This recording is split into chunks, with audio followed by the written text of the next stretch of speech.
দর্শক, একটা শিরোনাম দেখে একটু আপনাদের দৃষ্টি আকর্ষণ করছি।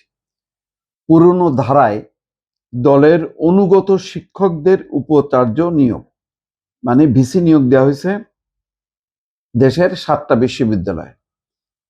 সেখানে রিপোর্টে বলা হচ্ছে দলীয় মানে অনুগত শিক্ষকদের দেওয়া হয়েছে, যেটা প্রচলিত পুরনো ধারায়। তার মানে আগেও এইভাবে দেওয়া হয়েছে। কিন্তু আমাদের শিক্ষামন্ত্রী এহসানুল হক মিলন কি বলছেন একটু আমরা শুনি। দেখেন, একজন লোককে রাজনীতি করা তার অপরাধ, এটা কি disqualification? No, it's not a disqualification.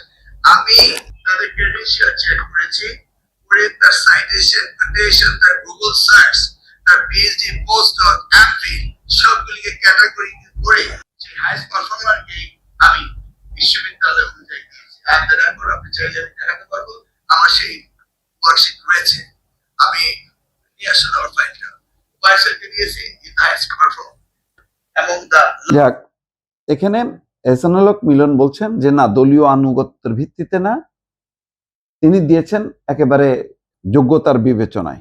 এখানে কোনো দলীয় আনুগত্যের কোনো বিষয় নেই। কিন্তু আসলে বিষয়টা কি সত্য? প্রত্যেকটা শিক্ষকেরই তো নিজস্ব এক একটা তো অবশ্যই থাকে, এর মধ্যে দলীয় দল করা কোনো অপরাধ না, এটাও সত্য। কিন্তু আমাদের যেটা মানে পুরনো রেওয়াজ, সেটা হচ্ছে যে আমরা সবসময় একেবারে বেছে বেছে দলীয় লোকদেরকে করি, এবং এই দলীয় ভিত্তিতে ভিসি নিয়োগের ফলাফল, বিষময় ফলাফল আমরা দেখছি। এখন বিষয়টা সম্পূর্ণ ভিন্ন। ঢাকা বিশ্ববিদ্যালয়, চট্টগ্রাম বিশ্ববিদ্যালয়, রাজশাহী সহ 7টা বিশ্ববিদ্যালয় দেওয়া হয়েছে। নিশ্চয়ই তার মধ্যে যোগ্য, যেমন ইউজিসির চেয়ারম্যান ডক্টর মামুন, আমি চিনি ব্যক্তিগতভাবে, দল করলো, অসাধারণ মানুষ, ভালো মানুষ, যোগ্য দক্ষ মানুষ। বাকিদের পার্সোনালি চিনি না, নিশ্চয়ই তাদেরও যোগ্যতা আছে।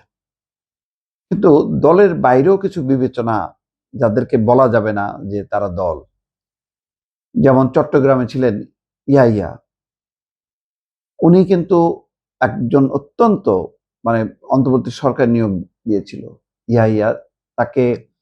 তিনি দলবাজি লোক না, সত্য কথা বলা লোক। নির্বাচনের সময় নির্বাচন কমিশনে সে খুব শক্ত কথা বলছে।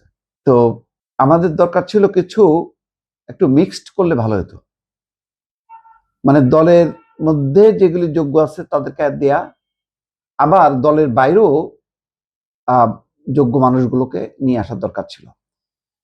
তবে বিশ্ববিদ্যালয় একটা অন্য পরিস্থিতি। এখন ভিসি ধরেন বিএনপি সমর্থিত বা বিএনপির লোক, কিন্তু সংসদগুলোতে কিন্তু শিবিরের।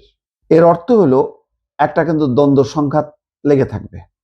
জানি না এখন ওই শিবিরকে ব্যালেন্স করার জন্য দলীয় ভিসি নিয়োগ দেওয়া হলো কিনা, যাতে ওই শিবিরের যারা, তারা বাড়াবাড়ি না করতে পারে। বাড়াবাড়ির ঘটনা ঢাকা বিশ্ববিদ্যালয়, রাজশাহী বিশ্ববিদ্যালয়ে তো দেখলাম যে কিভাবে ডিনদেরকে পদত্যাগ করতেছে, এবং মানে নিজে যে সই করাচ্ছে, তারপরে শিক্ষকদের ব্যানার ছিঁড়তেছে, শিক্ষকদের মধ্যে যে বলতেছে এরা এরা দোসর, আওয়ামী দোসর।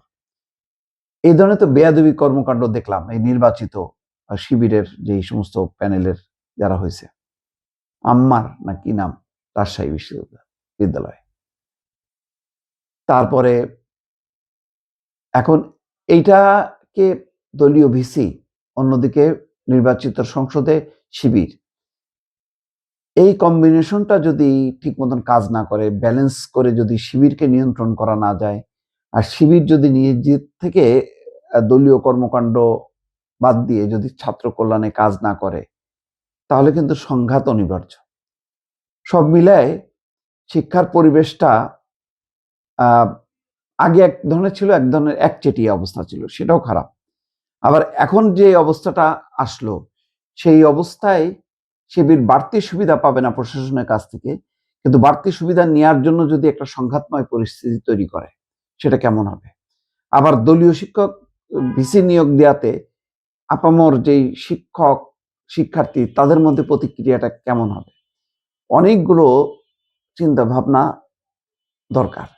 সবচেয়ে বড় বিষয়টা দরকার ছিল ভিসি নিয়োগের ক্ষেত্রে যোগ্যতা দক্ষতা সেরা সেরা শিক্ষকদেরকে আমি বিশ্ববিদ্যালয়ে ভিসি বানাবো, এতে যাই হয় হবে, এতে বিশ্ববিদ্যালয়ের মান মর্যাদা শিক্ষার মর্যাদাটা অনেক বাড়বে। সেই বিবেচনাটা হয়েছে কিনা এটা নিশ্চয়ই আমরা দেখব। এখন তো শিক্ষামন্ত্রী বলছে যে আমরা মানে যোগ্যতার ভিত্তিতে দিলাম, আর রিপোর্ট আসছে যে পুরনো ধারায় দলের অনুগত শিক্ষকদের উপাচার্য নিয়োগ দেওয়া হয়েছে। কোনটা সত্য সেটা নিশ্চয়ই কিছুদিনের মধ্যেই জানা যাবে দর্শক।